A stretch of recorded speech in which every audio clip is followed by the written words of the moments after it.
giữa một chiếc bàn làm việc đầy giấy tờ, đấy, giữa những cái thiết bị điện tử không ngừng sáng lên, có một vật nhỏ bé, im lặng, không phát ra âm thanh, nhưng lại đủ sức khiến ta dừng lại vài giây mỗi khi mệt mỏi. Đó chính là đá cạnh mili đệ bàn.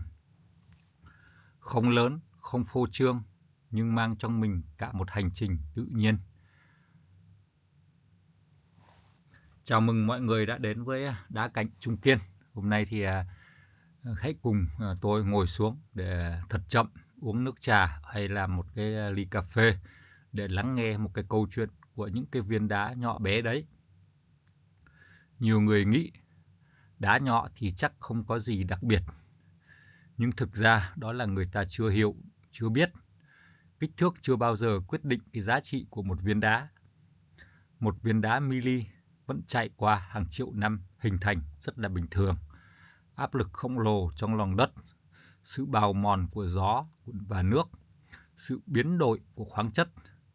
Chỉ khác một điều, nó được tự nhiên thu gọn cái vẻ đẹp lại, như một thế giới rộng lớn nằm gọn trong lòng bàn tay chúng ta.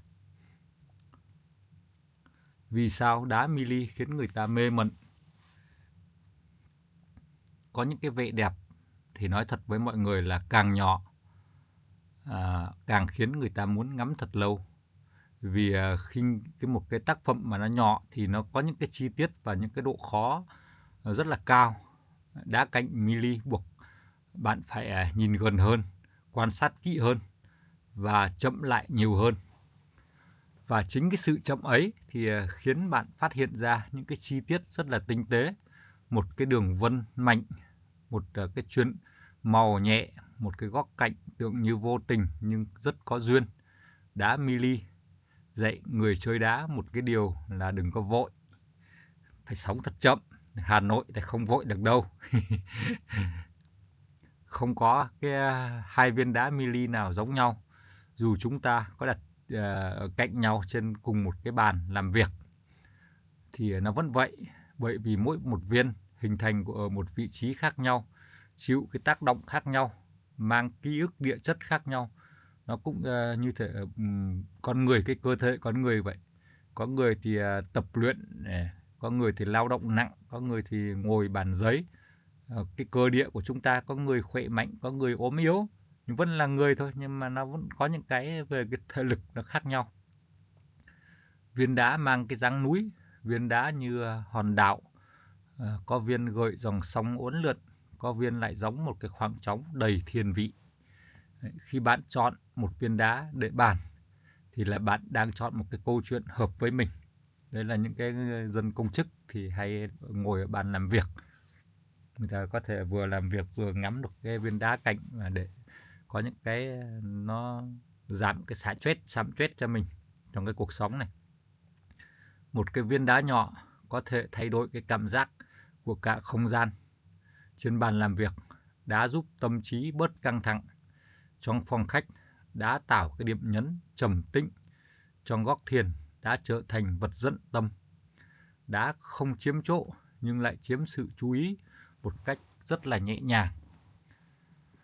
Nó không bắt bạn phải nhìn, nhưng nếu bạn nhìn thì bạn sẽ thấy mình dịu lại.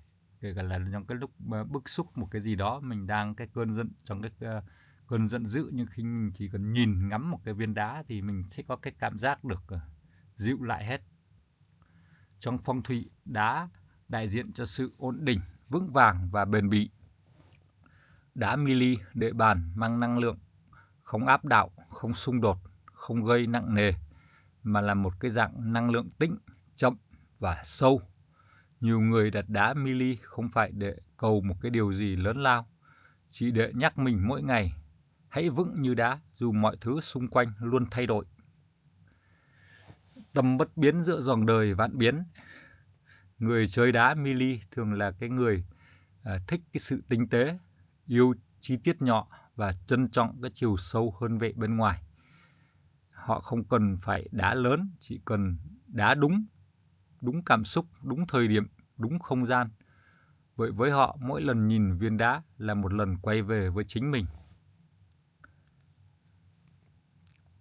Giá trị của đá mili nằm ở sự độc bản, sự nguyên sơ, cái sự phù hợp cho những cái không gian chật hẹp. Có những viên đá nhỏ nhưng người ta giữ cả đời, không phải vì giá trị tiền mà là kỷ niệm và là cảm xúc và cái sự gắn bó. Đá mili giống như một cái người bạn trầm lặng, luôn ở đó, không đòi hỏi và cũng không rời đi.